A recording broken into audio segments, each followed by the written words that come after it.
السلام علیکم ورحمۃ اللہ وبرکاتہ نحمدہ ونصلی علی رسولہ الکریم اما بعد رب اشرح لی صدری ویسر لی امری واحلل عقدۃ من لسانی یفقہوا قولی رب یسر ولا تعسر وتمم بالخیر وبک نستعین آمین یا الہی آمین۔ امید ہے آپ سب لوگ خیر سے ہوں گے۔ اللہ کے حکم سے آج ہم 29واں پارہ شروع کر رہے ہیں جو کہ سورہ ملک سے سٹارٹ ہوتا ہے۔ اس سورہ مبارکہ میں اللہ تعالیٰ کے لامحدود اختیار دنیا اور آخرت میں ظاہر ہونے والی اس کی بے مثال قدرتوں کا بیان بڑے مؤثر اسلوب میں بیان ہوا ہے۔ اس کی آیات 1 سے 2 کا مضمون ہے سلسلہ موت و حیات کی حکمت۔ تو بسم اللہ کرتے ہیں۔ اعوذ باللہ من الشیطان الرجیم، بسم اللہ الرحمن الرحیم۔ تبارک الذی بیدہ الملک وہو علی کل شیء قدیر۔ کائنات اللہ تعالیٰ نے بنائی اور اس کی تدبیر اور انتظام اور فرما روائی کے تمام اختیارات بھی اسی کے ہاتھ میں ہیں۔ اس کی قدرت لامحدود ہے اور وہ جو چاہے سو کر سکتا ہے۔ انسانوں کے لیے اس نے موت و حیات کا سلسلہ جاری فرمایا۔ پہلے ان کی روحوں کو تخلیق کیا اور عہد الست یعنی اپنے رب ہونے کا اقرار لے کر موت کی نیند سلا دیا، پھر زندہ کیا اور جسم کے ساتھ دنیاوی زندگی بسر کرنے کے لیے دنیا میں بھیج دیا۔ پھر وہ ہر انسان کو موت دے گا اور آخرکار آخرت میں انہیں ابدی زندگی کے لیے زندہ کیا جائے گا۔ دو موتوں کے درمیان جو دنیاوی زندگی ہے وہ عارضی اور محدود زندگی ہے، لیکن یہ انتہائی اہم ہے۔ اس زندگی کو اللہ نے امتحان کے لیے بنایا ہے۔ پھر آیات 3 سے 5 کا مضمون ہے اللہ کی تخلیق ہر نقص سے پاک ہے۔ اللہ نے وسیع و عریض کائنات تخلیق اور اس میں 7 آسمان تہ با تہ بنائے ہیں۔ یہ کائنات ایک انتہائی منظم اور محکم سلطنت ہے جس میں ڈھونڈنے سے بھی کوئی عیب یا کمی یا خلل تلاش نہیں کیا جا سکتا۔ جب بھی کوئی نگاہ اس کائنات کی تخلیق میں کوئی نقص تلاش کرنے کی کوشش کرے گی وہ ضرور ناکامی سے دوچار ہوگی۔ اللہ نے خاص طور پر زمین کے قریب ترین آسمان کو ستاروں جیسے روشن چراغوں کے ذریعے زینت بخشی۔ پھر یہی ستارے وہ حفاظتی چوکیاں ہیں جہاں فرشتے ان جنات کو مار بھگانے کے لیے مامور ہیں جو آسمان پر جا کر اللہ کے احکامات کی سن گن لینے کی کوشش کرتے ہیں۔ اگر کوئی شیطان کوئی خبر اچک لے تو یہی فرشتے دہکتی ہوئی آگ کے انگارے پھینک کر اسے ہلاک کر ڈالتے ہیں۔ آیات 6 سے 9 کا مضمون ہے جہنم کا جوش اور غضب۔ ایسے بد نصیبوں کا ٹھکانہ جہنم ہے جنہوں نے رسولوں کی تعلیمات کو کوئی اہمیت نہ دی۔ جب وہ جہنم میں گرائے جائیں گے تو دیکھ لیں گے کہ جہنم کی آگ جوش سے باہر کی طرف ابل رہی ہوگی۔ جہنم کا غیظ اور غضب زوردار دھاڑ کی آواز کی صورت میں ظاہر ہو رہا ہوگا۔ ایسے محسوس ہوگا کہ وہ اپنے غضب سے پھٹ پڑے گی۔ جہنم پر مامور فرشتے اس میں داخل ہونے والے ہر گروہ سے پوچھیں گے کیا تمہیں اس ہولناک انجام سے خبردار کرنے والے نہیں آئے تھے؟ بد نصیب جہنمی اعتراف کریں گے کہ ہمارے پاس خبردار کرنے والے آئے تھے لیکن ہم نے انہیں جھٹلا دیا اور بربادی کا راستہ اختیار کیا۔ آیات 10 سے 12 کا مضمون ہے ہدایت پانے کی 2 صورتیں۔ اہل جہنم بڑی ندامت سے اپنے جرائم کا اعتراف کریں گے۔ وہ حسرت سے کہیں گے کاش ہم نے اہل حق کی دعوت کو توجہ سے سنا ہوتا یا خود ہی حقائق تک رسائی کے لیے غور و فکر کیا ہوتا تو ہدایت پا جاتے اور جہنم کے عذاب سے دوچار نہ ہوتے۔ افسوس کہ اس روز یہ ندامت انہیں کوئی فائدہ نہ دے گی۔ آیات 13 سے 14 کا مضمون خالق و مخلوق کی ہر بات کا علم ہے۔ ہم کسی بات کو ظاہر کریں یا پوشیدہ رکھیں اللہ کو ہر بات کا علم ہے۔ اللہ ہی ہمارا خالق ہے۔ خالق اپنی مخلوق سے بے خبر نہیں ہو سکتا۔ اسے معلوم ہے کہ ہمارے سینوں نے کون سے راز چھپا رکھیں اور کن رازوں کو ظاہر کر دیا ہے۔ اخلاق کی صحیح بنیاد یہ ہے کہ ہم اللہ کی باز پرس سے ڈر کر برائی سے بچیں۔ خواہ دنیا میں کوئی طاقت ہم پر گرفت کرنے والی ہو یا نہ ہو، اور دنیا میں اس سے کسی نقصان کا امکان ہو یا نہ ہو، ایسا طرز عمل اختیار کرنے والے ہی آخرت میں بخشش اور اجر عظیم کے مستحق ہوں گے۔ آیات 15 سے 18 کا جو مضمون ہے کہ زمین اللہ کی قدرت اور رحمت کا مظہر، وسیع اور عریض زمین اللہ کی قدرت تخلیق کا ایک عظیم شاہکار ہے، ہمارے لیے نعمتوں کا دسترخوان ہے، اللہ نے اسے ہمارے لیے تابع کر رکھا ہے، ہم اس پر اطمینان سے چلتے پھرتے ہیں اور تمام زرعی اور تجارتی سرگرمیاں انجام دیتے ہیں، رہائش اختیار کرتے ہیں، اس کے بیش بہا خزانوں کی نعمتوں سے فائدہ اٹھاتے ہیں۔ البتہ ہر وقت یہ حقیقت سامنے رہنی چاہیے کہ ہم نے مرنے کے بعد ان نعمتوں کی جواب دہی کرنی ہے۔ پھر آیت 19 کا مضمون ہے اللہ ہی ہر شے کا نگہبان ہے۔ اللہ کی قدرت کا ایک مظہر فضا میں اڑتے ہوئے پرندے ہیں، وہ کبھی پروں کو حرکت دیتے ہوئے اڑتے ہیں اور کبھی پروں کو پھیلائے ہوئے تیر رہے ہوتے ہیں، ان پرندوں کو فضا میں اللہ ہی تھامے رکھتا ہے۔ حقیقت تو یہ ہے کہ صرف پرندے ہی نہیں، اللہ ہر شے کو تھامے ہوئے ہے اور اس کا نگہبان ہے، اس کی ہر ضرورت کو پورا کرنے والا ہے۔ آیات 20 سے 21 کا مضمون ہے معبودان باطل کی بے بسی۔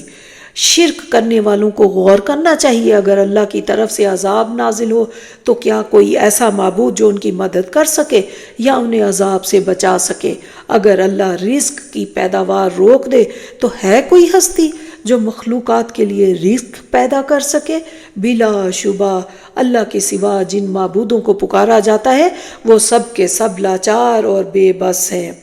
آیت 22 کا مضمون ہے انسان وہی ہے جس کا کوئی مقصد زندگی ہو۔ انسان اور جانور میں بنیادی فرق مقصد زندگی کا ہے۔ جانور کا کوئی مقصد نہیں ہوتا لیکن انسان اسے اپنے مقصد کے لیے استعمال کرتا ہے۔ اسی طرح اگر کوئی انسان بھی صرف حیوانات کی طرح پیٹ بھرنے، نسل بڑھانے اور سر چھپانے کے لیے محنت کر رہا تو وہ انسان کی صورت میں حیوان ہے، وہ زندگی نہیں گزار رہا بلکہ زندگی اسے گزار رہی ہے۔ اعلیٰ ترین مقصد وہ ہے جو نبی صلی اللہ علیہ وسلم کا تھا کہ مظلوموں کی مدد کرنا اور دنیا سے ظلم کا نظام ختم کر کے اللہ کا عطا کردہ عادلانہ نظام قائم کرنا۔ پھر آیت 23 کا مضمون انسان پر اللہ کا احسان عظیم۔ اللہ نے انسان کو دیگر مخلوقات پر فضیلت دی۔ فضیلت کا بڑا مظہر ہے علم کی دولت سے سرفراز کرنا۔ علم کی دولت کے حصول کے لیے انسان کو سماعت، بصارت اور عقل دی گئی ہے۔ انسان مختلف آوازوں کو سنتا ہے، مختلف اشیاء کو دیکھتا ہے اور عقل کے ذریعے سماعت اور بصارت کا تجزیہ کر کے نتائج اخذ کرتا ہے۔ آیات 24 سے 27 کا جو مضمون ہے کہ قیامت ضرور آئے گی۔ اللہ نے تمام انسانوں کو پیدا فرمایا اور وسیع عریض زمین میں پھیلا دیا۔ وہ اللہ انسانوں کو روز قیامت دوبارہ جمع فرمائے گا۔ کافر سوال کرتے ہیں کہ قیامت کا دن کب آئے گا؟ نبی صلی اللہ علیہ وسلم کو تلقین کی گئی کہ کافروں کو بتا دیں کہ قیامت کے آنے کا وقت صرف اللہ ہی جانتا ہے۔ البتہ میں تمہیں خبردار کر رہا ہوں کہ قیامت آئے گی ضرور۔ اس روز کافروں کی صورتیں بگڑ جائیں گی اور ہوش اڑ جائیں گے۔ آیات 28 سے 29 کا مضمون کافروں کے لیے دعوت غور و فکر۔ ان آیات میں کافروں کو دعوت غور و فکر دی گئی۔ وہ بدبخت نبی صلی اللہ علیہ وسلم اور آپ کے اہل ایمان کے لیے ہلاکت کی دعائیں مانگتے تھے۔ ان سے کہا گیا کہ مسلمانوں کے انجام کے بجائے اپنے انجام کی فکر کرو۔ مسلمان چاہے ہلاک کر دیے جائیں یا ان پر رحم کیا جائے، لیکن سوال یہ پیدا ہوتا ہے کہ کافروں کو عذاب سے کون بچائے گا؟ وہ لاچار اور بے بس معبودوں کو اللہ کا شریک ٹھہرا کر عذاب کے مستحق تو ہو چکے ہیں، کیا ان کے معبود انہیں اللہ کی پکڑ سے بچا سکیں گے؟ اس کے برعکس مسلمانوں کا توکل اور بھروسہ اللہ پر ہی ہے، اللہ ضرور ان پر رحم فرمائے گا۔ آیت 30 کا جو مضمون ہے کہ ایسا سوال جو سوچنے پر مجبور کر دے، آخری آیت میں کافروں کے سامنے ایک سوال رکھ دیا گیا اور انہیں اس پر سوچنے کے لیے چھوڑ دیا گیا۔ عرب کے صحرا اور پہاڑی علاقوں میں زندگی کا سارا انحصار اس پانی پر ہوتا ہے جو کسی جگہ زمین سے نکل آتا ہے۔ اگر یہ پانی زمین میں اتر کر غائب ہو جائے تو اللہ کے سوا کوئی معبود ہے جو یہ پانی لا کر دے سکتا ہے؟ بلا شبہ ہر نعمت اللہ ہی کے خزانے سے ملتی ہے۔ اس کے بعد سورہ قلم سٹارٹ ہوتی ہے، سورہ مبارکہ کے اول اور آخر نبی صلی اللہ علیہ وسلم کی عظمت اور درمیان میں آپ صلی اللہ علیہ وسلم کے مخالفین کی ذلت اور پستی کا بیان ہے۔ اس کی آیات 1 سے 4 کا مضمون ہے نبی صلی اللہ علیہ وسلم اخلاق کے بلند ترین مرتبے پر ہے۔ نبی صلی اللہ علیہ وسلم پر جب پہلی وحی نازل ہوئی اور آپ غار حرا سے گھبرائے ہوئے گھر تک آئے تو مشرکین مکہ نے مشہور کر دیا کہ آپ صلی اللہ علیہ وسلم پر کسی جن کا سایہ ہو گیا اور معاذ اللہ آپ صلی اللہ علیہ وسلم مجنون ہیں۔ ان آیات میں اللہ نے آپ صلی اللہ علیہ وسلم کی دل جوئی کے لیے فرمایا کہ قلم اور اس کے ذریعے لکھی جانے والی پوری تاریخ انسانی کی تحریریں گواہ ہیں کہ آپ مجنون نہیں۔ کوئی مجنون قرآن جیسی اعلیٰ علمی اور ادبی کلام لوگوں کے سامنے بیان کر ہی نہیں سکتا، نہ ہی کوئی مجنون اخلاق کے اس عظیم مقام تک پہنچ سکتا ہے جس پر آپ صلی اللہ علیہ وسلم فائز ہیں۔ آیات 5 سے 7 کا مضمون جلد ظاہر ہو جائے گا کون بھٹک گیا ہے۔ ان آیات میں نبی صلی اللہ علیہ وسلم کو تسلی دی گئی کہ مخالفین آپ کو آصف زدہ قرار دے رہے ہیں، لیکن جلد ہی ظاہر ہو جائے گا کہ کون ہدایت پر ہے، کون سیدھی راہ سے بھٹک گیا ہے۔ آپ صلی اللہ علیہ وسلم نہ صرف ہدایت پر ہیں بلکہ آپ کو اللہ نے دوسروں کی ہدایت کی راہ دکھانے کے لیے بھیجا ہے۔ آیات 8 سے 9 کا مضمون ہے باطل کے ساتھ سمجھوتا نہیں ہو سکتا۔ مشرکین مکہ جب آپ صلی اللہ علیہ وسلم کو طنز، تشدد اور لالچ کے ذریعے حق کی راہ سے نہ ہٹا سکے تو پھر سودے بازی کی پیشکش کرنے لگے۔ وہ چاہتے تھے کہ آپ ان کی کچھ باتیں مان لیں تو وہ بھی آپ صلی اللہ علیہ وسلم کی کچھ باتوں کو مان لیں گے۔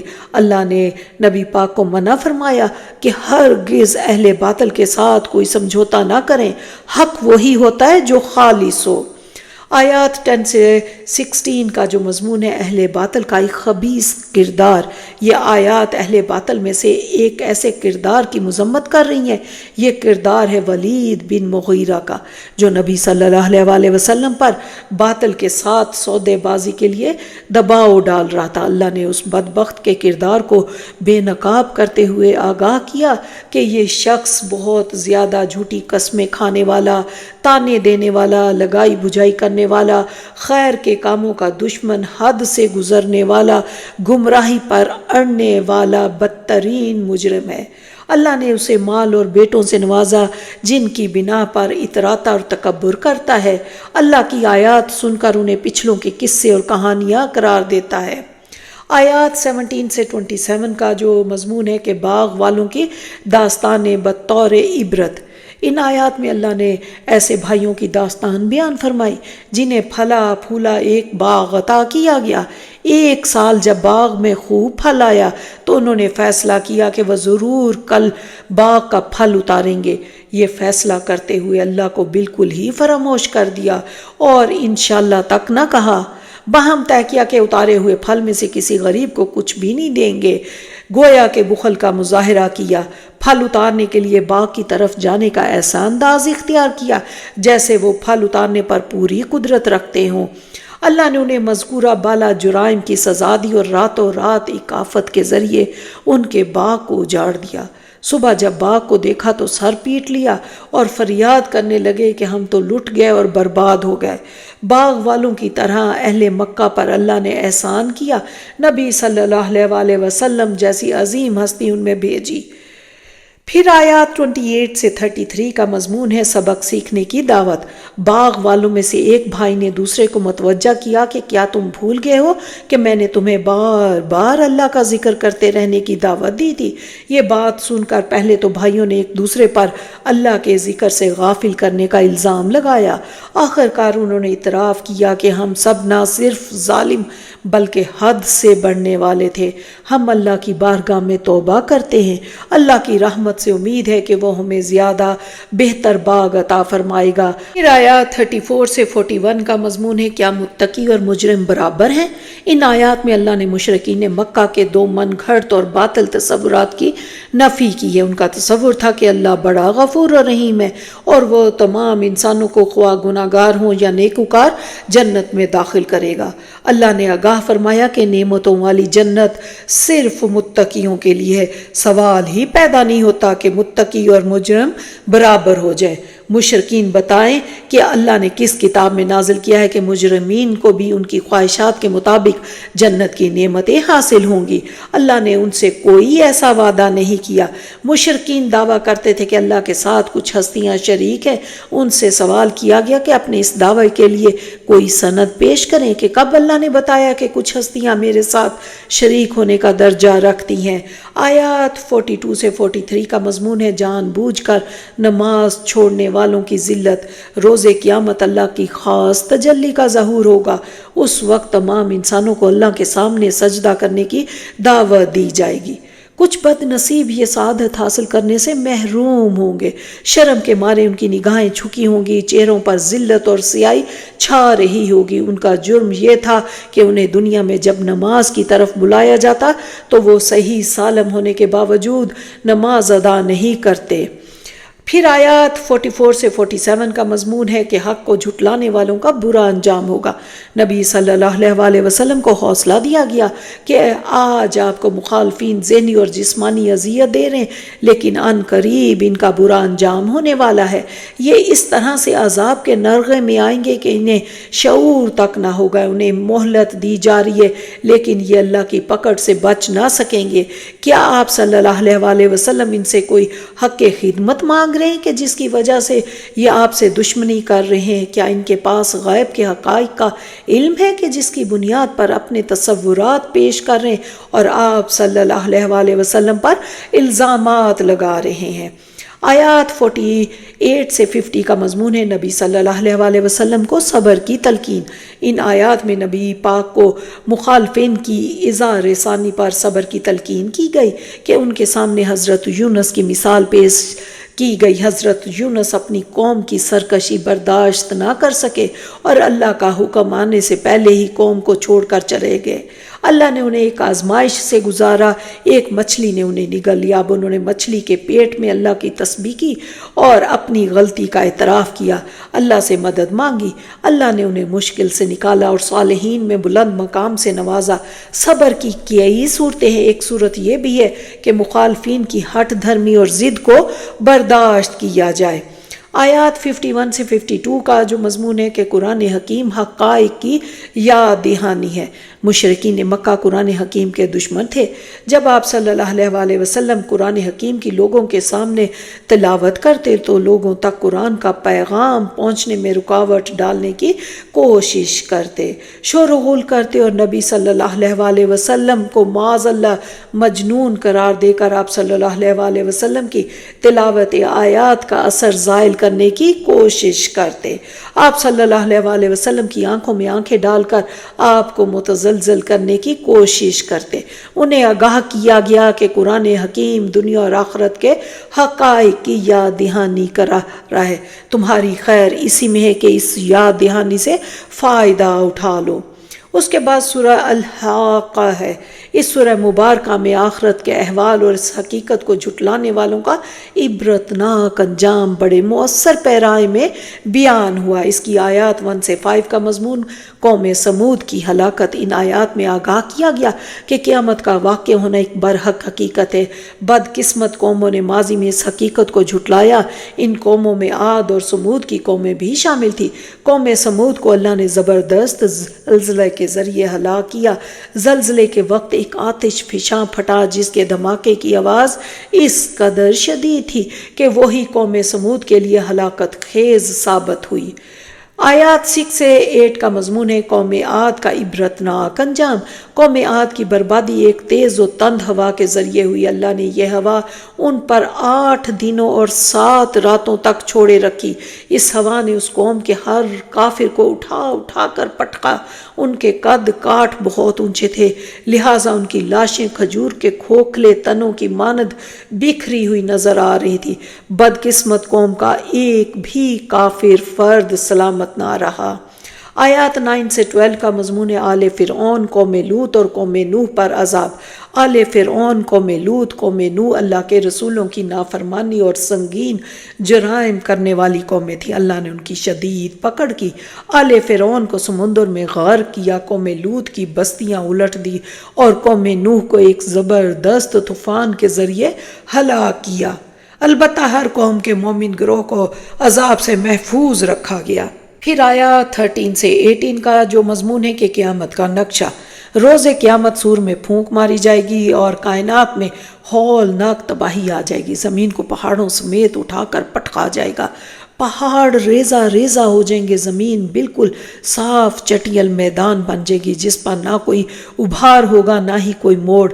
آسمان پھٹ کر بالکل ہی کمزور اور بودا سا محسوس ہوگا۔ فرشتے آسمان کے کناروں پر ہوں گے۔ رب ذوالجلال انسانوں کا حساب لینے کے لیے زمین پر جلوہ افروز ہوگا اور ان کا تخت 8 فرشتوں نے تھاما ہوا ہوگا۔ اب ہر انسان باری باری رب کے حضور پیش ہوگا اور اس کا کوئی راز بھی رب سے پوشیدہ نہ رہے گا۔ اللہ اکبر۔ اس کے بعد آیات 19 سے 24 کا مضمون ہے کہ نیک انسان کے لیے حسین انعام۔ نیک انسان کو نامہ اعمال سیدھے ہاتھ میں دیا جائے گا اور وہ دوسروں کو نامہ اعمال دکھاتا پھرے گا، خوشی سے کہے گا کہ مجھے دنیا میں یقین تھا کہ اعمال کا حساب کتاب ہوگا، میں نے اس کے لیے تیاری کر رکھی تھی۔ اب وہ جنت میں بڑے اطمینان کے ساتھ راحتوں سے بھرپور زندگی بسر کرے گا۔ جنت کے درخت اونچے ہوں گے لیکن ان کے میوے جھکے ہوئے ہوں گے۔ کہا جائے گا اس جنت میں کھاؤ پیو اور خوب مزے لے کر رہو۔ اس کے بعد آیات 25 سے 29 کا مضمون روز قیامت، مجرم کی چیخ و پکار۔ روز قیامت برے انسان کو نامہ اعمال بائیں ہاتھ میں دیا جائے گا۔ نامہ اعمال ملتے ہی وہ نالہ و فریاد کرے گا، ہائے کاش مجھے نامہ اعمال نہ دیا گیا ہوتا، میرے سیاہ اعمال میرے سامنے نہ آئے ہوتے، کاش میری موت نے مجھے ختم ہی کر دیا ہوتا، میرا مال میرے کچھ کام نہ آیا، میری تمام ملکیت میرے ہاتھ سے چلی گئی۔ آیات 30 سے 37 کا مضمون برے انسان کا برا انجام۔ برا انسان نامہ اعمال دیکھ کر چیخ و پکار کر رہا ہوگا لیکن اب اس کا کوئی فائدہ نہ ہوگا۔ اللہ فرشتوں کو حکم دے گا کہ اس کے گلے میں توق ڈال دو، پھر اسے جہنم میں پھونک دو، ایسی زنجیر میں جکڑ دو جس کی لمبائی 70 گز۔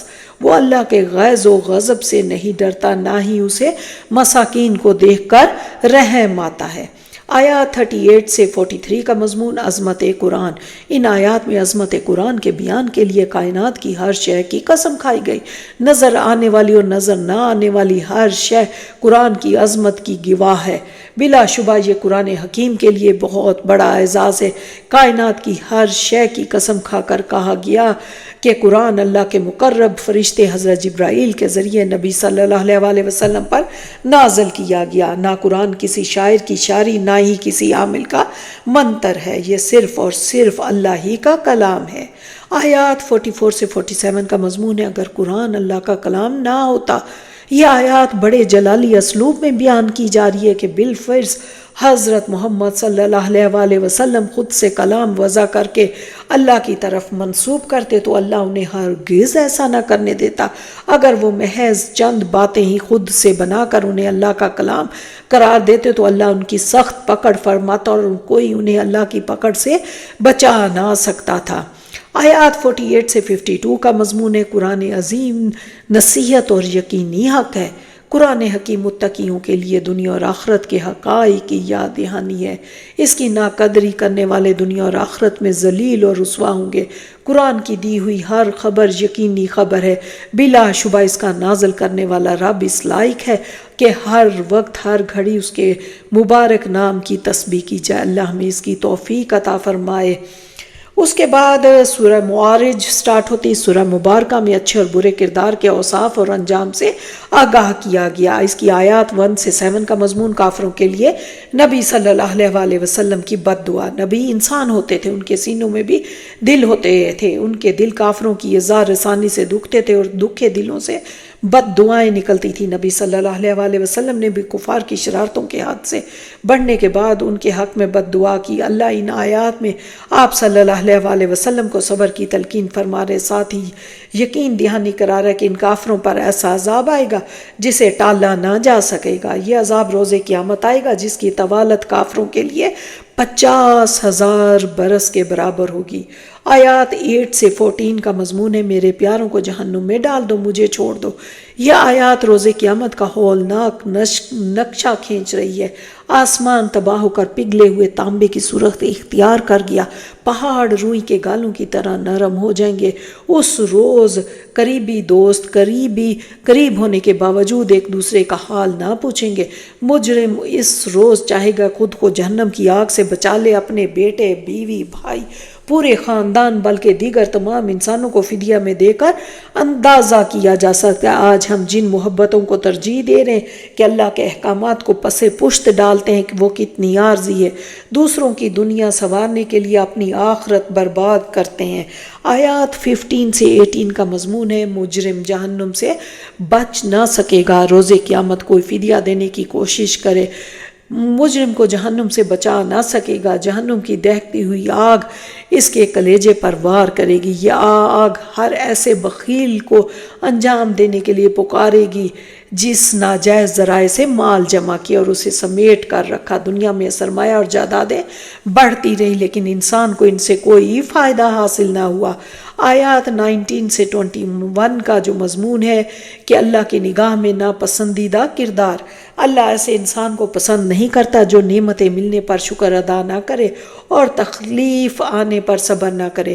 وہ تکلیف پہنچنے پر خوب آزاری اللہ سے شکوے کرتا ہے اور نعمتیں مل جائے تو بخل کرتے ہوئے انہیں سمیٹ کر رکھنے اور دوسروں کو ان کی برکات سے محروم رکھنے کی کوشش کرتا ہے. اس کے بعد آیات 22 سے 35 کا جو مضمون ہے اللہ کی نگاہ میں پسندیدہ کردار.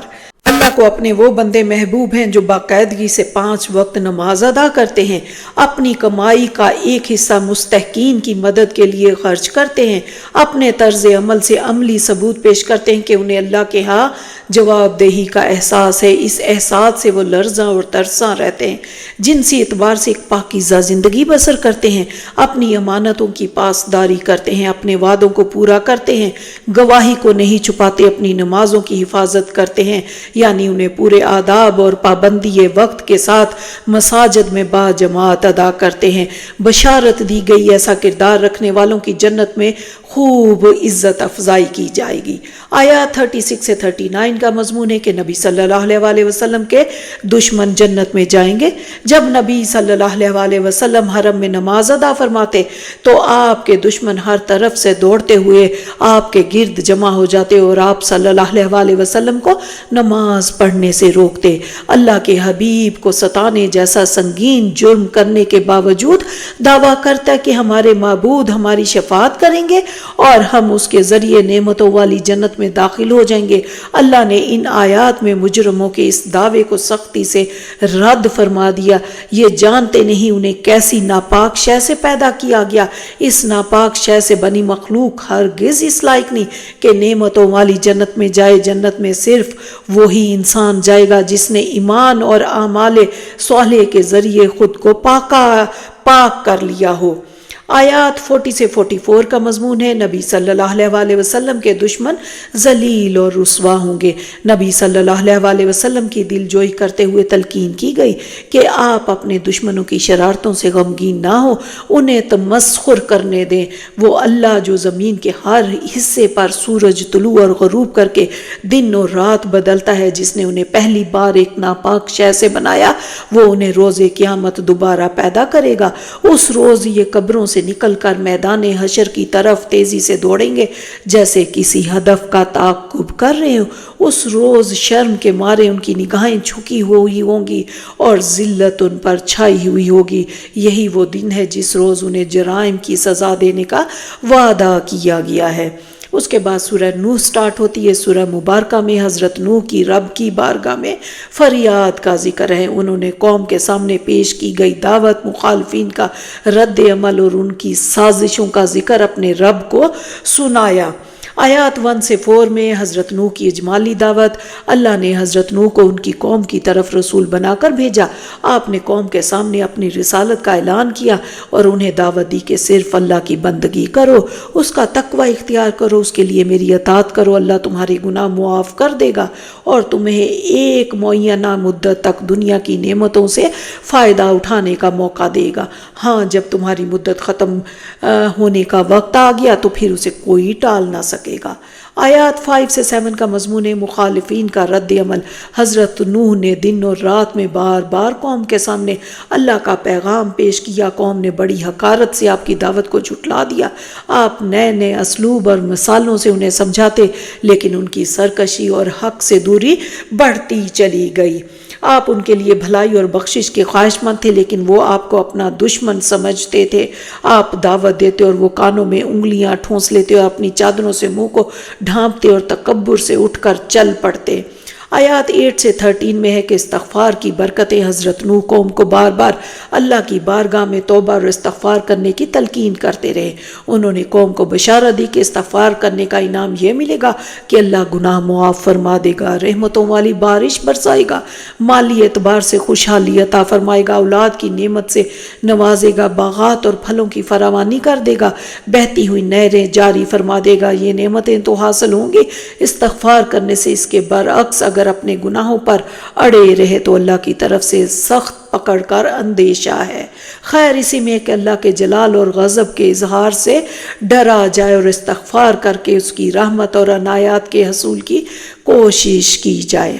آیات 14 سے 20 کا مضمون ہے کہ اللہ کی آیات کے ذریعے تذکیر۔ ان آیات میں حضرت نوح نے قوم کو اللہ کی کئی آیات کی طرف متوجہ فرمایا تاکہ قوم اللہ کی معرفت حاصل کرے، اس کی نعمتوں کا احساس کر کے اس کے سامنے سر جھکا دے۔ حضرت نوح نے قوم کو متوجہ کیا کہ دیکھو اللہ نے کس طرح مختلف مراحل سے گزار کر انسان کی تخلیق کو مکمل کیا۔ 7 آسمان تہ بہ تہ بنائے، چاند کو رات کی تاریکی میں روشن نشانی کے طور پر بنایا، سورج کو جلتے ہوئے چراغ کی صورت میں پیدا فرمایا، انسان کو زمین سے نباتات کی طرح اگایا، یعنی زمین کی مٹی سے انسان کی تخلیق کی ابتدا کی، انسان کو موت دی، زمین کے حوالے کیا، پھر زندہ کر کے زمین میں سے نکالے گا، زمین کو انسانوں کے لیے بچھونا بنا دیا اور اس کے کشادہ راستوں پر اپنی ضروریات کے لیے بڑی سہولت کے ساتھ سفر کرتے ہیں۔ اللہ ہم سب کو اپنی ان نشانیوں پر غور کرنے اور ان کے ذریعے اپنی معرفت کے حصول اور نعمتوں کا شکر ادا کرنے کی توفیق عطا دے۔ آیات 21 سے 24 کا جو مضمون ہے حضرت نوح کی فریاد اور بد دعا۔ حضرت نوح نے اللہ کی بارگاہ میں فریاد کی، میری قوم کی اکثریت نے میری نافرمانی کی اور اپنے ان سرداروں کی پیروی کی جو مال و دولت کی کثرت سے غفلت کا شکار تھے اور خسارے سے دوچار ہونے والے تھے۔ ان سرداروں نے میرے خلاف بڑی بڑی سازشیں کی، میری دعوت توحید کی ضد میں دوسروں کو شرک پر ڈٹے رہنے کی تاکید کرتے رہے، اپنی قوم پر زور دیا ہرگز اپنے معبودوں ود، سوا، یغوث، یعوق اور نصر کو نہ چھوڑنا۔ انہوں نے قوم کی اکثریت کو گمراہ کر دیا اور اب مجھے ان کی اصلاح کی کوئی امید نہیں۔ اے اللہ ان ظالموں کو گمراہی میں اور بڑھا دے۔ پھر آیت 25 میں ہے کہ قوم نوح پر عذاب قبر۔ اللہ نے حضرت نوح کی مخالفین کے خلاف بد دعا قبول فرمائی اور انہیں ہدایت سے محروم کر دیا، پھر انہیں طوفان کے ذریعے ہلاک کیا اور آگ کے عذاب سے دوچار کر دیا، گویا ان کے لیے قبر بھی جہنم کے گڑھوں میں سے ایک گڑھا بن گئی۔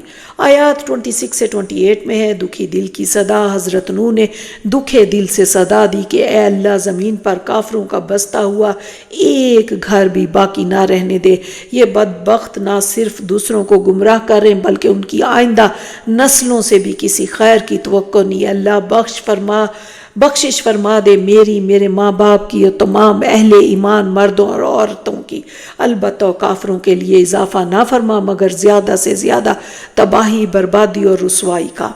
اس کے بعد سورہ جن سٹارٹ ہوتی۔ سورہ مبارکہ میں جنات کی اپنے ہم جنسوں کے لیے ایمان افروز دعوت کا بیان ہے۔ اس کی آیات 1 سے 3 کا جو مضمون ہے کہ قرآن کی عظمت، جنات کی زبانی۔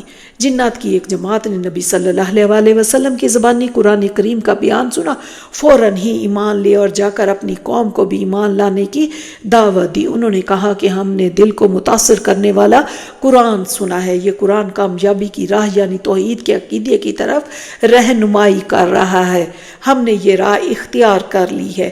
آیات 4 سے 7 کا جو مضمون ہے کہ گمراہی کا سبب، جنات ابلیس کی مذمت کرتے ہوئے کہتے ہیں یہ ہم میں سے ایک احمق ہے جو اللہ کے حوالے سے گمراہی پر مبنی تصورات پھیلا رہا ہے۔ پھر انسانوں میں سے کچھ گمراہ جو اللہ کے بجائے جنات کی پناہ طلب کرتے ہیں، اس سے سرکش جنات کا تکبر اور احساس بڑائی اور بڑھ جاتا ہے۔ جنات اور انسانوں کی گمراہی کا اصل سبب یہ ہے کہ انہیں یقین ہی نہیں کہ مرنے کے بعد دوبارہ زندہ ہونا ہے اور اپنے ہر عمل کی اللہ کے سامنے جواب دہی کرنی ہے۔ آیات 8 سے 10 کا مضمون آسمان پر وحی کی خصوصی حفاظت۔ جنات بیان کرتے ہیں کہ ہم آسمان پر جا کر یہ سنگن لینے کی کوشش کرتے تھے کہ اللہ اہل زمین کے لیے کیا فیصلے فرشتوں کے حوالے کر رہا ہے۔ ان دنوں ہم نے دیکھا کہ آسمان انگاروں سے بھرا ہوا ہے، اس میں سخت پہرا ہے، اگر کوئی جن سنگن لینے کی کوشش کرتا ہے تو اس پر فوراً انگارہ پھینکا جاتا ہے۔ اس طرح آسمان پر نگرانی اس وقت کی جاتی ہے جب اللہ نے دنیا میں کسی رسول کو بھیج دیا ہو اور وحی کا نزول ہو رہا ہو۔ رسول کے آنے کے بعد اہل زمین ایک نازک صورت سے دوچار ہو جاتے ہیں۔ رسول کی دعوت قبول نہیں کریں گے تو لازماً ہلاک ہوں گے، اور اگر دعوت قبول کر لیں گے تو نعمتوں سے سرفراز ہوں گے۔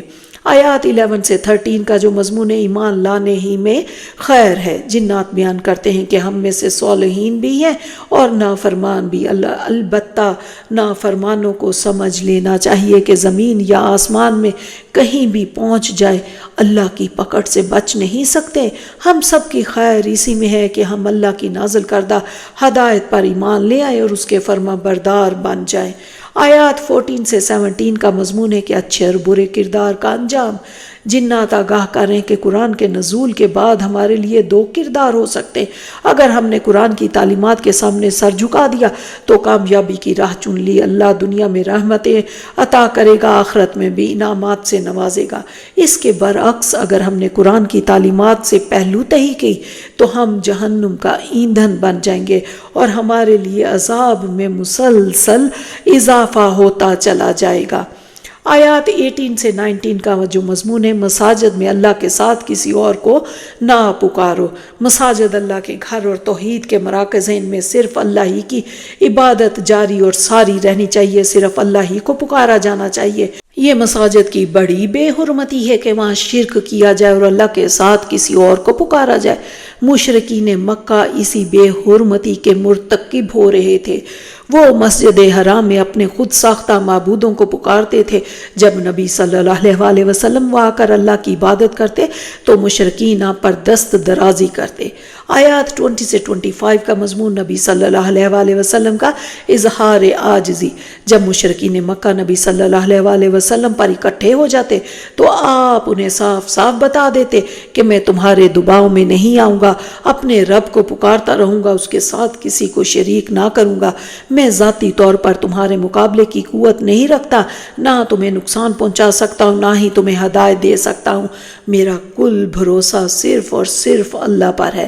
میں خود اللہ سے ڈرتا ہوں، اگر میں نے اس کا پیغام تم تک نہ پہنچایا تو وہ میری پکڑ فرمائے گا۔ کان کھول کر سن لو، اگر تم نے اللہ کی اور میری نافرمانی کی تو اللہ تمہیں ہمیشہ ہمیشہ کے لیے جہنم میں ڈال دے گا۔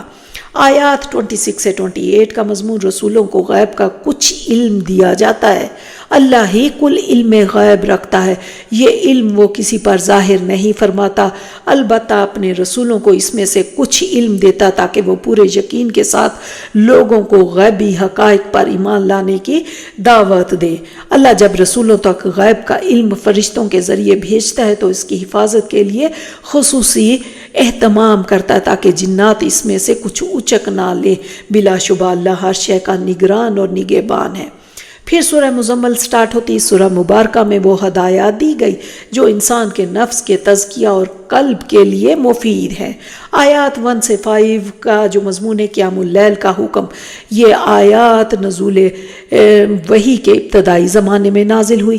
ان آیات میں نبی صلی اللہ علیہ وسلم اور ان کے توسط سے اہل ایمان پر قیام اللیل یعنی تہجد کی نماز فرض کر دی گئی۔ حکم دیا گیا کہ اوسطاً آدھی رات اللہ کی بارگاہ میں کھڑے رہو اور ترتیل کے ساتھ قرآن حکیم پڑھو۔ ترتیل سے مراد ہے کہ آہستہ آہستہ سمجھ کر اور قلب پر اثر محسوس کرتے ہوئے قرآن حکیم کی تلاوت کرنا۔ نبی صلی اللہ علیہ وسلم کو آگاہ کیا گیا ان قریب آپ پر دعوت اور اقامت دین کے حوالے سے ایک بھاری ذمہ داری آنے والی ہے۔ اس ذمہ داری کو استقامت کے ساتھ ادا کرنے کے لیے ضروری ہے کہ آپ روحانی اور قلبی طور پر مضبوط ہو۔ تلاوت قرآن کے ساتھ قیام اللیل کی ریاضت اور روحانی ترقی اور قلبی ثبات کے لیے انتہائی مؤثر ہے۔ جو قرآن انسان کے دل اندر اترتا ہے، انسان کا دل دنیا کی محبت سے خالی اور آخرت کی تیاری کے لیے بے چین اور اللہ کی محبت سے منور ہو جاتا ہے۔ آیات 6 سے 11 کا مضمون تزکیہ نفس کے لیے ہدایات۔ تزکیہ نفس کے لیے مندرجہ ذیل ہدایات دی جا رہی ہیں کہ قیام اللیل کا باقاعدگی سے اہتمام کیا جائے، کثرت سے اللہ کے مبارک اسماء کے ذریعے اس کا ذکر کیا جائے، انسان شعوری طور پر سب سے کٹ کر اللہ سے جڑ جائے، اللہ ہی کو اپنا رب یعنی تمام ضروریات کا پورا کرنے والا سمجھے، مخالفین کی تنزیہ باتوں پر صبر کیا جائے اور ان سے الجھنے کے بجائے خوبصورتی سے علیحدگی اختیار کی جائے، مخالفین کے کسی ظلم کا بدلہ نہ لیا جائے بلکہ ان کا معاملہ اللہ کے حوالے کر دیا جائے۔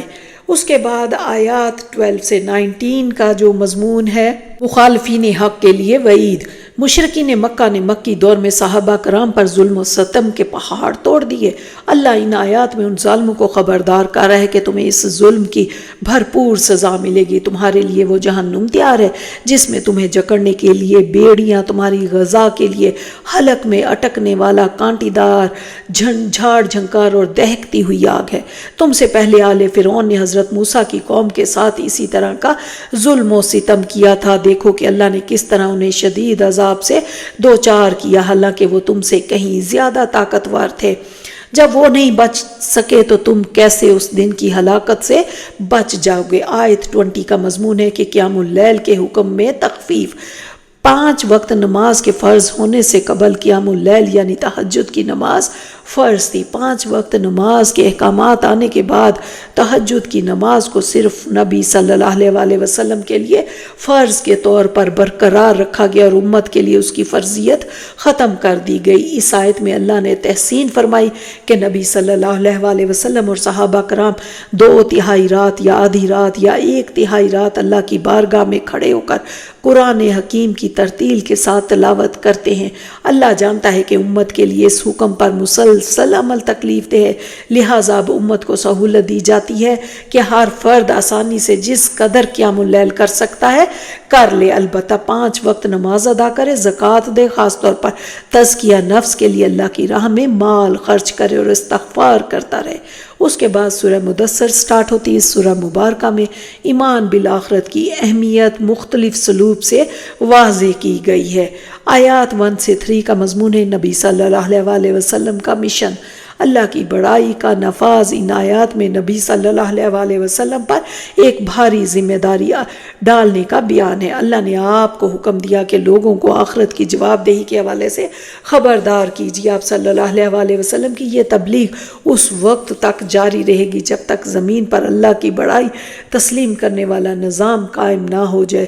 لوگوں کو برائیوں کے حوالے سے اسلام کا پیغام دینا ایک مشکل کام ہے، اس سے کہیں زیادہ کھٹن کام ظالموں کے ظلم کے خلاف آواز اٹھانا، ظلم کو مٹانے کے لیے ایک منظم تحریک برپا کرنا، صالحین کی جماعت تیار کر کے اسے ظالموں سے ٹکرانا اور پھر ظالموں کو شکست دے کر اللہ کی بڑائی یعنی عدل کا نظام قائم کرنا۔ اسی کو اللہ نے سورہ مزمل میں قول ثقیل کہا ہے۔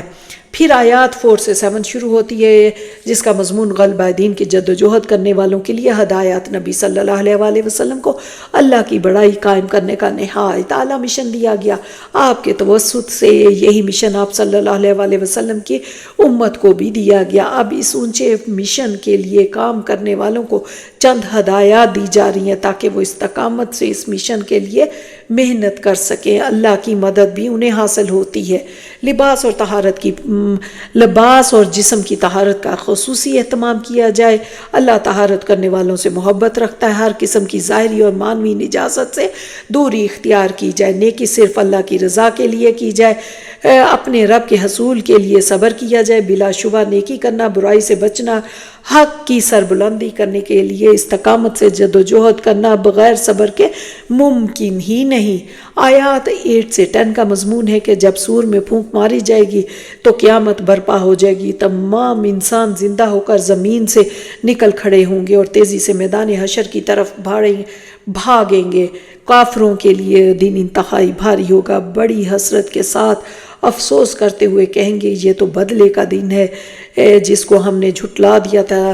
اللہ اس روز کی سختیوں سے سب کو محفوظ رکھے۔ اس کے بعد آیات 11 سے 17 کا جو مضمون ہے کہ ولید بن مغیرہ کی مذمت۔ ولید بن مغیرہ مکہ کا سردار تھا۔ اس بدبخت پر حق واضح ہو چکا تھا، لیکن مکہ کے دیگر مشرک سرداروں کی ناراضگی کے ڈر سے حق قبول کرنے سے محروم رہا۔ وہ بذات خود اکلوتا پیدا ہوا تھا، لیکن اللہ نے اسے 10 ایسے بیٹے دیے تھے جو بڑے تندرست اور توانا اور ہر وقت اس کی خدمت کے لیے موجود تھے۔ آیات 18 سے 26 کا جو مضمون ہے کہ ولید بن مغیرہ کا مکر و فریب۔ ولید بن مغیرہ نے ایک موقع پر نبی صلی اللہ علیہ وآلہ وسلم سے قرآن مجید سنا تو اس پر واضح ہو گیا کہ یہ کسی انسان کا نہیں، اللہ ہی کا کلام ہے۔ قرآن کے حق ہونے کی تاثیر کے ساتھ جب وہ دیگر مشرک سرداروں کے پاس گیا تو انہوں نے ولید بن مغیرہ کے چہرے پر حق کے اثرات کی وجہ سے ہونے والی تبدیلی کو محسوس کر لیا۔ انہوں نے پوچھا کہ محمد صلی اللہ علیہ وآلہ وسلم جو کچھ سنا رہے کیا وہ جادو ہے، شاعری ہے یا کاہن کا منتر ہے؟ اس نے کہا نہیں، اس میں سے کچھ بھی نہیں۔ سرداران قریش کو محسوس ہو گیا کہ ولید بھی اسلام قبول کرنے والا ہے۔ ان کے تیور بدل گئے۔ ولید نے جب ساتھی سرداروں کی ناراضگی دیکھی تو فوراً ایک بناوٹی صورت اختیار کی، کچھ دیر سوچا، پھر دیکھا اور بڑے تکبر سے کہا کہ محمد جو کلام پیش کر رہے ہیں وہ پرانا جادو ہے۔ اس کے بعد آیات 27 سے 29 کا مضمون جہنم کی ہولناکی۔ جہنم کی دہتی ہوئی آگ بڑی شدت والی ہے، یہ جہنمیوں کے ساتھ چمٹ جائے گی، نہ انہیں چھوڑے گی کہ کہیں بھاگ جائیں، نہ ہی باقی رہنے دے گی۔ یعنی جہنمی نہ زندوں میں شمار ہوں گے نہ مردوں میں۔ یہ آگ انسانوں کی کھالوں کو جھلسا دے گی، لیکن کھال دوبارہ پیدا ہو جائے گی۔ اللہ اکبر۔ اس کے بعد آیات 30 سے 31 کا مضمون ہے کہ جہنم پر 19 فرشتے معمور ہیں۔ اللہ نے جہنم پر 19 فرشتے معمور کر رکھے۔ ایک رائے ہے کہ جہنم میں 19 قسم کے عذاب ہوں گے، ہر فرشتہ ایک خاص عذاب دینے کی نگرانی کرے گا۔ مشرکین نے 19 کی تعداد کا مذاق اڑایا اور اس کم تعداد سے تو ہم خود نمٹ لیں گے، کیا وہ نہیں جانتے کہ صرف ایک فرشتہ بھی قوت کے اعتبار سے تمام انسانوں پر بھاری ہے۔ اس کے بعد آیات 32 سے 37 کا مضمون ہے کہ قیامت کا واقعہ ہونا ایک بڑی خبر۔ جس طرح رات رفتہ رفتہ ختم ہو جاتی ہے اور دن نمودار ہو جاتا ہے، بالکل اسی طرح رفتہ رفتہ یہ دنیا بھی اپنے اختتام کو پہنچے گی، پھر قیامت ظاہر ہو جائے گی۔ بلا شبہ قیامت کے ظاہر ہونے کی اطلاع ایک بڑی خبر ہے۔ یہ انسان کو خبردار کر رہی ہے کہ تمہارا ہر عمل محفوظ کیا جا رہا ہے اور تمہیں اس کی جواب دہی کرنی ہے۔ ہر انسان کو دنیا میں اختیار دیا گیا، چاہے اچھے اعمال کر کے اللہ کی خوشنودی اور قربت حاصل کرے، چاہے تو گناہ کر کے اللہ سے دوری اور جہنم میں جانے کی راہ پر چل پڑے۔ آیات 38 سے 48 کا مضمون ہے کہ جہنم میں لے جانے والے جرائم۔ ہر بد نصیب گناہگار انسان اپنے جرائم کی وجہ سے پھنسا ہوا ہے، ان قریب اسے ان جرائم کی سزا ملے گی۔ اس کے برعکس نیکیاں کرنے والے سعادت مند ہیں جو جنت میں ہوں گے۔ وہ بد نصیب گناہگار انسانوں سے پوچھیں گے آخر تم کیوں جہنم میں چلے گئے؟ گناہگار اپنے جرائم کا اعتراف کریں گے کہ ہم نماز نہیں پڑھتے تھے، محتاجوں کو کھانا نہیں کھلاتے تھے، دین اور شریعت کی تعلیمات پر اعتراض کرتے تھے، بدلے کے دن کو جھٹلاتے تھے، اس حوالے سے شکوک و شبہات میں تھے۔ جہنمی حسرت سے کہیں گے کہ ہماری پوری زندگی ان جرائم میں گزری، یہاں تک کہ موت نے ہماری زندگی کا خاتمہ کر دیا۔ اللہ اکبر، اللہم لا تجعلنا منہم۔ آیات 49 سے 53 کا جو مضمون ہے کہ حق سے اعراض کا سبب، ان آیات میں اظہار تعجب کیا گیا کہ مشرکین مکہ حق کی دعوت سے اعراض کر رہے، جب انہیں قرآن سنایا جاتا ہے تو ایسے بھاگتے ہیں جیسے گدھا شیر کو دیکھ کر بھاگتا ہے۔ پھر وہ مطالبہ کرتے ہیں کہ اللہ ہم سے ہر ایک پر براہ راست ہدایت نازل کر دے تو ہم مان لیں گے۔ اللہ ہرگز ایسا نہیں کرے گا، وہ ہدایت کا نزول بندوں میں سے ہی چنے ہوئے پاکیزہ نفوس پر کرتا ہے۔ اصل بات یہ ہے کہ حق سے اعراض کرنے والے آخرت کی جواب دہی کا خوف نہیں رکھتے۔ پھر آیات 54 سے 56 کا جو مضمون ہے کہ قرآن حقائق کی یاد دہانی ہے۔ قرآن حکیم ایک نعمت ہے جو انسانوں کو حقائق کی یاد دہانی کرا رہا ہے۔ یہ ہمارا امتحان ہے کہ ہم یہ یاد دہانی حاصل کرتے ہیں یا نہیں۔ خیر اسی میں ہے کہ حقائق پر ایمان لے آئے اور ان کی روشنی میں زندگی کا لائحہ عمل طے کرے۔ البتہ اللہ کی توفیق کے بغیر ایسا ممکن نہیں، لہٰذا ہمیں اللہ سے دعا کرتے رہنا چاہیے۔ پھر سورہ قیامت سٹارٹ ہوتی ہے۔ سورہ مبارکہ میں قیامت کے احوال مختلف مناظر کی صورت میں بڑے مؤثر انداز سے بیان کیے گئے ہیں۔ اس کی آیات 1 سے 5 کا مضمون انکار آخرت کی زوردار نفی۔ ان آیات میں ان تمام تصورات کی زوردار نفی کی گئی جو آخرت کے حوالے سے شکوک و شبہات پیدا کرتے ہیں۔ آگاہ کیا گیا کہ قیامت ایسی یقینی شے ہے کہ اللہ اس کی قسم کھا رہا ہے۔ پھر اللہ اس ضمیر کو گواہ کے طور پر پیش کر رہا ہے جو ہر نیکی پر انسان کو مسرت کی کیفیت دیتا ہے، ہر بدی پر پشیمانی کا۔ ضمیر کا یہ احساس ثابت کر رہے کہ نیکی کا اچھا اور بدی کا برا نتیجہ نکل کر رہے گا۔ آیات 6 سے 15 کا مضمون ہے قیامت کی ہولناکی کا منظر۔ انسان قیامت کے دن کی رسوائی سے بچنے کے لیے تیاری کے بجائے طنزیہ انداز میں پوچھتا ہے کہ قیامت کب آئے گی۔ طنزیہ سوال کا سخت اسلوب میں جواب دیا گیا کہ قیامت اس روز آئے گی جس روز انسان کی آنکھیں چندھیا جائیں گی، چاند بے نور ہو جائے گا، سورج اور چاند باہم ٹکرا جائیں گے۔ انسان اس تباہی سے گھبرا کر پناہ گاہ تلاش کرنے کی کوشش کرے گا۔ کہا جائے گا کہ آج کوئی پناہ گاہ نہیں، اب چلو رب کے سامنے پیش ہو جاؤ۔ اب تمہیں بتایا جائے گا کہ تم نے دنیا میں کس شے کو ترجیح دی اور کس شے کو پسے پشت ڈال دیا تھا۔ پھر آیات 16 سے 19 کا جو مضمون ہے کہ نبی صلی اللہ علیہ وسلم کی قرآن کریم سے محبت، نبی پاک کو قرآن کریم سے والہانہ محبت تھی۔ جب آپ صلی اللہ علیہ وسلم پر اس کا نزول ہوتا تو آپ صلی اللہ علیہ وسلم نازل ہونے والی آیات کو حفظ کرنے کے لیے تیزی سے اپنے زمان مبارک سے دہراتے۔ اللہ نے آپ صلی اللہ علیہ وسلم پر احسان فرمایا کہ اے حبیب، آپ قرآن کریم کو حفظ کرنے کے لیے جلدی نہ کریں۔ اس قرآن کریم کو آپ صلی اللہ علیہ وسلم کے سینے میں محفوظ کرنا اور پھر آپ صلی اللہ علیہ وسلم کے ذریعے لوگوں تک اس کے مضامین کی وضاحت کرا دینا ہمارے ذمے ہے۔ آیات 20 سے 25 کا مضمون ہے روز قیامت نتیجہ چہروں سے ظاہر ہوگا۔ انسانوں کی اکثریت کی افسوسناک روش ہے کہ وہ دنیا کی فوری ملنے والی لذتوں کو ترجیح دیتی اور آخرت کی ابدی اور اعلیٰ نعمتوں کے حصول کے لیے تیاری سے غفلت برتتی ہے۔ ان قریب آخرت آنے والی ہے، اس روز تمام انسان اللہ کے سامنے حاضر ہوں گے۔ نیک لوگوں کے چہرے بڑے تر و تازہ ہوں گے، انہیں اللہ سبحانہ تعالیٰ کے رخ انور کے دیدار کی لذت عطا کی جائے گی۔ اس کے برعکس مجرموں کے چہرے خوف سے بگڑے ہوئے ہوں گے، وہ جان لیں گے کہ اب انہیں جہنم میں داخل کیا جائے گا اور کمر توڑ دینے والا عذاب میں مبتلا کیا جائے گا۔ پھر آیا 26 سے 30 کا جو مضمون ہے موت کا منظر۔ انسان پر جب موت کی کیفیت طاری ہوتی ہے تو اس کی جان ہلاک کے قریب آ کر اٹک جاتی ہے۔ انسان شدید اذیت سے دوچار ہوتا ہے، قرابت داروں پر انتہائی مایوسی طاری ہو جاتی ہے، دعائیں اب کارگر نہیں رہتی۔ اب بے کسی کے عالم میں پکارا جاتا ہے کہ ہے کوئی جھاڑ پھونک کرنے والا جو مرنے والے کو بچا لے۔ مرنے والا جان چکا ہوتا ہے کہ اب دنیا سے جدائی کا وقت آ چکا ہے۔ انسان خالق حقیقی سے جا سزا ملتا ہے۔ پھر آیات 31 سے 35 کا مضمون سرکشوں پر اللہ کا غضب۔ ان آیات میں ایسے شخص کی شدید مذمت کی گئی جس نے سرکشی اختیار کی، حق کو قبول نہ کیا، نہ ہی اللہ کے سامنے سر جھکایا، اس کے برعکس بڑے تکبر سے دینی تعلیمات کو جھٹلایا۔ یہ بد نصیب اسی قابل ہے کہ اس کے لیے تباہی اور بربادی ہو، شدید تباہی اور بربادی۔ اللہ اس روش اور اس انجام سے سب کو محفوظ رکھے۔ آیات 36 سے 40 کا مضمون ہے کہ انسان سے حساب کتاب نہ ہوگا۔ کیا انسان یہ سمجھتا ہے وہ بے مقصد چھوڑ دیا گیا جو جی میں آئے کرتا رہے، کسی کی آبرو کی دھجیاں اڑا دے، کسی کی جان کے ساتھ کھیلے، کسی کے مال و اسباب کو لوٹے؟ انہیں اللہ اس کے ہر عمل کا حساب لے گا۔ ذرا غور کرو، جس اللہ نے انسان کو نطفے سے پیدا کیا، وہ نطفہ سے مرد بھی پیدا کیا اور عورتیں بھی، کیا وہ انسان کو دوبارہ زندہ کرنے پر قدرت نہیں رکھتا؟ ہر انسان نے دوبارہ زندہ ہونا ہے اور اپنے اعمال کی اللہ کے سامنے جواب دہی کرنی ہے۔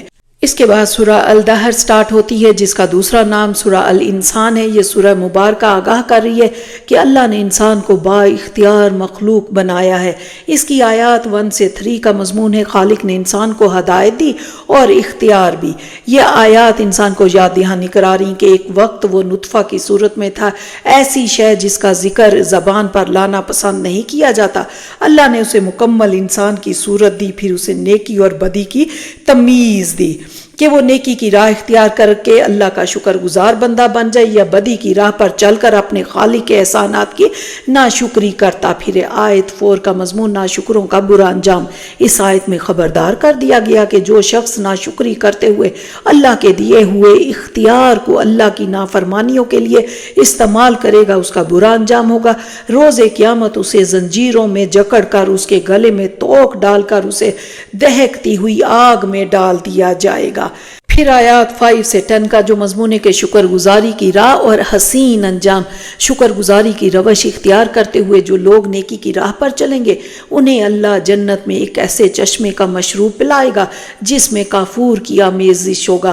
یہ مشروب بہت لذیذ ہوگا۔ ان خوش نصیبوں نے جو نیکی کی راہ اختیار کی تھی اس کے مظاہر یہ ہیں، وہ اپنی مانی ہوئی نظریں ذوق و شوق سے پوری کرتے تھے، وہ ہر وقت آخرت کے دن کی رسوائی کے خوف سے لرزاں اور ترساں رہتے تھے، وہ محتاجوں، یتیموں اور قیدیوں کو کھانا کھلاتے تھے، وہ اپنی نیکیوں کے لیے دنیا میں کسی اجر یہاں تک کہ کسی طرف سے شکریہ ادا کرنے کی بھی خواہش نہیں رکھتے تھے۔ ان کی نیکیوں کا مقصد صرف اور صرف اللہ کی رضا کی طلب اور آخرت کے دن کے عذاب سے بچنا تھا۔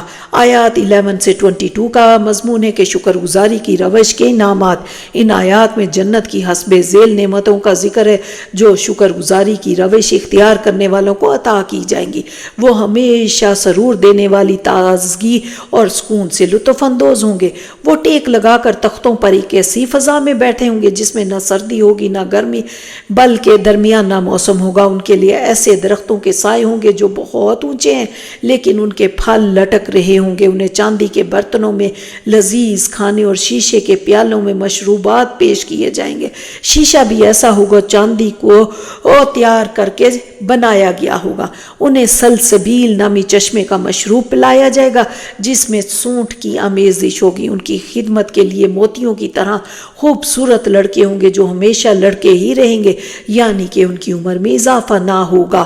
انہیں چار طرف پھیلی ہوئی وسیع جنت اور اس میں نعمتوں کی فراوانی میسر ہوگی۔ انہوں نے سبز ریشم کا لباس زیب تن کیا ہوگا، چاندی کے کنگنوں سے زیب و زینت اختیار کی ہوگی۔ اللہ تعالیٰ انہیں اپنے ہاتھ سے پاکیزہ شراب کے جام پلائے گا۔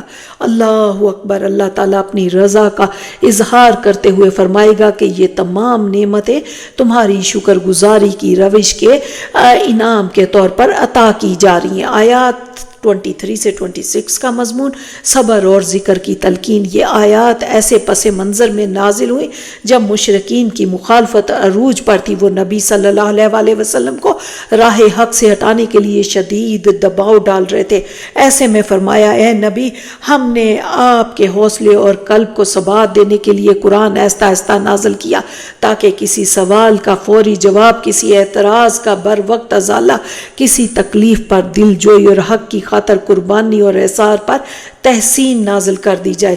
اللہ نے مخالفین کے لیے مہلت کا ایک وقت طے کر رکھا ہے، لہٰذا آپ صبر کیجئے اور کافروں کے طنز سے غمگین نہ ہو۔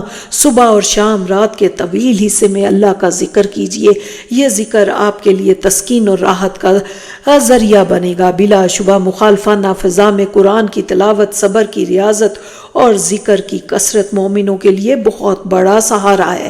آیات 27 سے 29 کا مضمون انسان کی اصل کمزوری۔ انسانوں کی اکثریت کا حق سے اعراض کا اصل سبب دنیا کی محبت ہے۔ انسان نقد اور فوری ملنے والی عارضی لذتوں کو ترجیح دیتا اور آخرت کے دن کی تیاری سے غافل ہو جاتا ہے، جو مجرموں پر پھر بہت ہی بھاری ہوگا۔ آیات 30 سے 31 میں ہے کہ نیک راہ پر اللہ ہی چلاتا ہے۔ انسان نیکی کا ارادہ کرتا ہے لیکن اس کی توفیق اللہ ہی کی طرف سے ملتی ہے، پھر ایسے نیک لوگوں کو اللہ اپنی رحمت میں داخل کر لیتا ہے۔ اس کے برعکس جو لوگ بدی کی راہ اختیار کرتے ہیں اللہ انہیں ڈھیل دیتا ہے، وہ ظالم ہے اور ان کے لیے اللہ نے دردناک عذاب تیار کر رکھا ہے۔ پھر سورہ مرسلات سٹارٹ ہوتی ہے۔ سورہ مبارکہ میں احوال آخرت اور منکرین کے لیے عذاب کی دھمکی بڑے جلالی اسلوب میں بیان کی گئی ہے۔ 10 بار یہ وعید دہرائی گئی۔ اس روز ہلاکت اور بربادی ہے جھٹلانے والوں کے لیے۔ اس کی آیات 1 سے 7 کا مضمون قیامت واقع ہو کر رہے گی۔ ان آیات میں قسم کھا کر کہا گیا کہ حساب کتاب کا دن آ کر رہے گا۔ قسم کھائی گئی ان ہواؤں کی جو بادل لا کر زمین پر برساتی ہے اور پہلے آہستہ چلتی ہے، رفتہ رفتہ ان کی شدت بڑھتی ہے، پھر وہ بھاری بادلوں کو اٹھا کر مختلف علاقوں میں تقسیم کر دیتی ہے، کسی پر رحمت کی بارش برساتی ہے، کسی بارش کے ذریعے عذاب نازل کرتی ہے۔ آیات 8 سے 15 کا جو مضمون ہے کہ علامات قیامت، روز قیامت ستارے بے نور ہو جائیں گے، آسمان پھٹ جائے گا، پہاڑ بکھر جائیں گے، رسولوں کے بطور گواہ آنے کا وقت آ جائے گا۔ یہ وقت دراصل جزا اور سزا کا فیصلہ کرنے کے لیے طے کیا گیا ہے۔ فیصلے کی دن کی کیفیت کیا ہوگی یہ کوئی نہیں جانتا، صرف اللہ ہی جانتا ہے۔ بلا شبہ اس روز اللہ کی تعلیمات کو جھٹلانے والوں کا تباہ کن انجام ہوگا۔ آیات 16 سے 19 میں ہے کہ مجرم کو موقع انجام سے سبق حاصل کرو۔ ماضی میں کتنی ہی سرکش قومیں آئیں جنہوں نے اپنے جرائم کے ذریعے زمین کو ظلم سے پامال کر دیا، اللہ نے انہیں ہلاک اور برباد کیا۔ اس کے باوجود جو بدبخت حق کو جھٹلاتے پھر ان کے لیے تباہی اور بربادی ہی ہے۔ آیات 20 سے 24 کا مضمون پہلی بار بنانے والا کیا دوبارہ نہیں بنا سکے گا؟ اللہ نے انسان کو ناپاک پانی سے بنایا، اس ناپاک پانی کو ایک خاص مدت کے لیے رحم مادر میں رکھا، پھر اس سے رفتہ رفتہ انسان کے وجود کی تکمیل کی، پھر ہر انسان کے لیے ایک تقدیر طے کر دی۔ اس تقدیر میں یہ بھی طے ہے کہ انسان کو ایک روز مرنا ہے اور مرنے کے بعد دوبارہ زندہ ہو کر اللہ کے سامنے پیش ہونا ہے۔ آیات 25 سے 28 میں زمین پر اللہ کی قدرت کے مناظر۔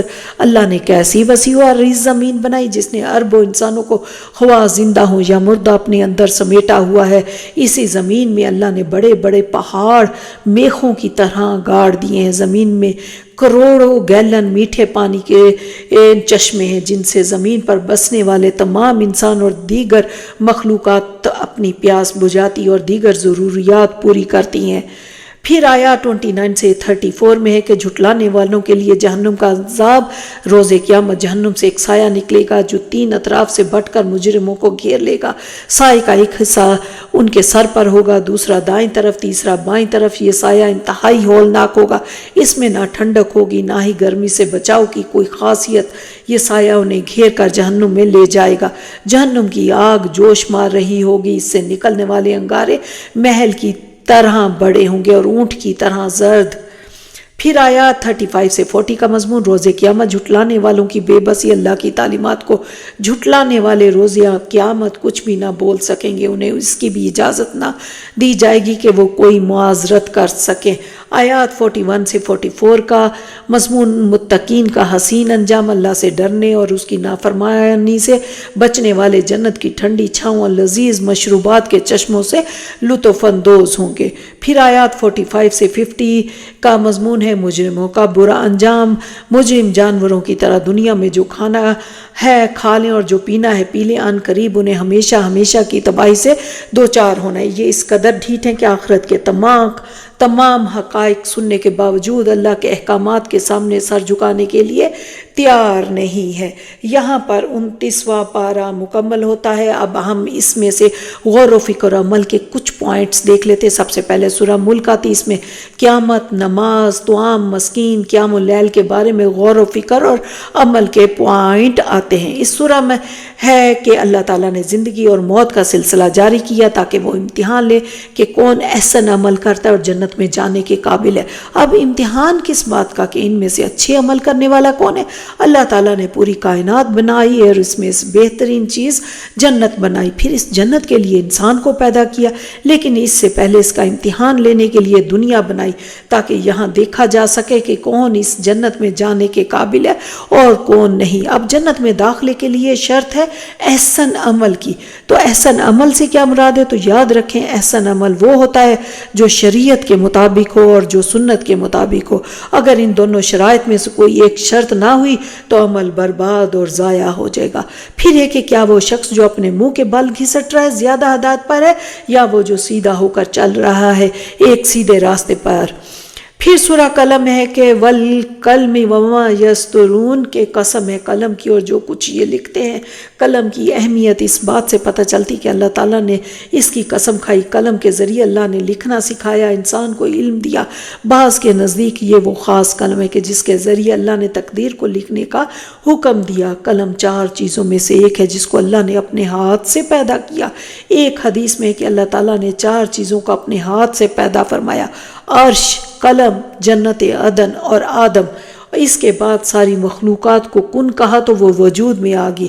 پھر ہے کہ وَإِنَّكَ لَعَلَىٰ خُلُقٍ عَظِيمٍ، کہ نبی صلی اللہ علیہ وسلم یقیناً اخلاق کے بلند ترین مرتبے پر فائز ہیں۔ آپ کا اخلاق قرآن تھا۔ حقیقت یہ ہے کہ دین کے کام یا دین کو فائدہ وہی لوگ پہنچا سکتے ہیں جو اخلاق کے اعلیٰ مرتبے پر فائز ہوں۔ پھر ہے کہ جب قیامت کے دن سجدے کے لیے بلائے جائیں گے کچھ لوگ سجدہ نہیں کر سکیں گے کیونکہ وہ دنیا میں نماز نہیں پڑھتے تھے، اس لیے اب سجدہ نہیں کر سکیں گے۔ اللہ اکبر۔ سورہ الحاقہ میں ہے کہ وہ شخص جس کو اس کا اعمال نامہ دیا جائے گا اس کے داہنے ہاتھ میں، تو وہ کہے گا کہ آؤ آؤ دیکھو میرا نامہ اعمال۔ قیامت کے دن نیک انسان اپنا نامہ اعمال خوشی سے دکھائے گا کیونکہ اس کو یقین تھا کہ قیامت کے دن حساب ہونا ہے، تو اس نے تیاری کی ہوئی تھی۔ ہمیں اپنا جائزہ لینا ہوگا کہ ہم نے بھی کچھ تیاری کی ہے کہ نہیں۔ دوسری طرف جس کا نامہ اعمال بائیں ہاتھ میں دیا جائے گا وہ کہے گا کاش میرا نامہ اعمال نہ دیا جاتا۔ اس کو زنجیروں اور طوق پہنا کر جہنم میں ڈال دیا جائے گا کیونکہ نہ وہ اللہ پر ایمان رکھتا تھا، نہ مسکین کو کھانا کھلانے کی رغبت دلاتا تھا۔ اللہ اکبر۔ اللہم لا تجعلنا منہم۔ پھر سورہ المعارج ہے جس میں ہے کہ قیامت آ کر رہے گی اور قیامت کے دن کوئی کسی کے کام نہیں آئے گا، ہر ایک کو اپنی فکر ہوگی۔ مجرم لوگ عذاب سے بچنے کے لیے ہر چیز فدیے میں دینا چاہیں گے، حتیٰ کہ قریب ترین رشتے، اولاد، بھائی، بیوی، اپنے کنبے کو، روئے زمین کے سب لوگوں کو دینا چاہیں گے تاکہ یہ اسے نجات دلا دے۔ اللہ اکبر۔ ہمیں اس دن کی تیاری کرنی ہے جس دن کوئی چیز کام نہ آئے گی سوائے اپنے اچھے اعمال کے۔ پھر نماز پر ہمیشہ قائم رہنے والوں کی فضیلت بیان ہے۔ مصیبت آنے پر نہیں گھبراتے، نہ خوشحالی میں بخل کرتے ہیں، اور جو اپنے رب کے عذاب سے ڈرتے رہتے ہیں یہی کامیاب ہونے والے ہیں۔ تو یاد رکھیں کہ نماز کی پابندی کرنی ہے۔ پھر سورہ نوح، اس سورہ میں استغفار کی فوائد کا پتہ چلتا ہے۔ اس استغفار سے گناہوں کی بخشش ہوتی ہے، آسمان سے رحمت کی بارش برستی ہے، اللہ کی رحمت نازل ہوتی ہے، مال اور بیٹوں سے مدد ملتی ہے اور زمین سے باغات، نہریں، رزق ملتا ہے۔ تو یاد رکھیں کہ ہمیشہ استغفار کو اپنے نامہ اعمال میں رکھنا۔ پھر اس میں ہے کہ رب اغفر ولوالدی ولمن داخل بیتی مومنا وللمؤمنین والمؤمنات ولا تزد الظالمین الا تبارا۔ بہت خوبصورت دعا اس میں کہ اے میرے پروردگار مغفرت فرما دے میرے والدین کی اور جو کوئی بھی میرے گھر میں داخل ہو ایمان کے ساتھ اس کی بھی، اور تمام مومن مردوں اور مومن عورتوں کی بھی مغفرت فرما دے، اور کافروں کا سوائے بربادی کے کچھ حاصل نہ ہو۔ اس کے بعد سورہ جن ہے کہ وادی نخلا میں آپ صلی اللہ علیہ وسلم نے نماز فجر پڑھائی، تو جنہوں نے آپ سے قرآن سنا اور سمجھ لیا، اس کا پیغام کیا، توحید پر ایمان لے اور جا کر اپنی قوم کو پیغام سنایا کہ قرآن ہدایت کی طرف رہنمائی کرتی ہے، تو اس میں ہمارے لیے غور و فکر ہے کہ کیا قرآن ہمارے لیے بھی ہدایت ہے۔ پھر سورہ مزمل، اس میں نبی صلی اللہ علیہ وآلہ وسلم سے خطاب ہے کہ اٹھیے اور قیام اللیل کیجئے، تو یاد رکھیں کہ فرض نماز کے بعد افضل نماز قیام اللیل یعنی تہجد کی نماز ہے، اور ہمارے کرنے کے کام ہے کہ قرآن سے جتنا بآسانی پڑھ سکے پڑھ لیا کریں، نماز قائم کریں، زکوٰۃ ادا کریں، اللہ کو قرض حسنہ دیں، اور جو بھلائی بھی تم آگے بھیجو اپنی جانوں کے لیے اسے موجود پاؤ گے۔ اللہ کے پاس بہتر اور بہترین اجر ہے، اللہ سے مغفرت طلب کرتے رہو، اور یقیناً اللہ تعالیٰ بہت بخشنے والا، رحمت فرمانے والا۔ پھر سورہ مدثر میں کہ ہر دائی حق کے اندر یہ اوصاف ہونے چاہیے کہ اپنے رب کی بڑائیاں بیان کرو اور اپنے کپڑوں کو صاف اور پاک رکھنے کا اہتمام کیجیے، ہر قسم کی گندگی سے دور رہیے، اور زیادہ لینے کے لیے کسی پر احسان نہ کیجیے، اور اپنے رب کی راہ میں صبر کرو تو ساری بات یاد رکھنے والی ہے۔ پھر سورہ قیامہ ہے، قیامت پر ایمان لانے کا تقاضا ہے کہ انسان اللہ کی اطاعت کرے، گناہ چھوڑ دے۔ اس سورہ میں ہے کہ قرآن کریم کو سکھانے، جمع کرنے، اس کی حفاظت کرنے اور بیان کرنے کا ذمہ اللہ نے خود لیا ہے، تو جان لے کہ کتنی بابرکت کتاب ہے جس کا ذمہ خود رب تعالیٰ نے لیا ہے۔ پھر سورہ الانسان ہے کہ اللہ نے انسان کو تخلیق کیا جب وہ کوئی چیز نہیں تھا، پھر اس پر چھوڑ دیا گیا کہ وہ کیا راہ اختیار کرتا ہے، شکر یا انکار۔ اور سورہ المرسلات میں ہے کہ تباہی ہے یوم آخرت کو جھٹلانے والوں کے لیے۔ اس آیت کی تکرار کئی بار بیان ہوئی کہ ہلاکت اور بربادی ہے اس دن جھٹلانے والوں کے لیے۔ آخر میں رب تعالیٰ سے دعا ہے کہ ہم سب کو قرآن پڑھنے، سمجھنے اور عمل کی توفیق دے۔ ربنا تقبل منا انك انت السميع العليم وتب علينا انك انت التواب الرحيم۔ السلام علیکم ورحمۃ اللہ وبرکاتہ۔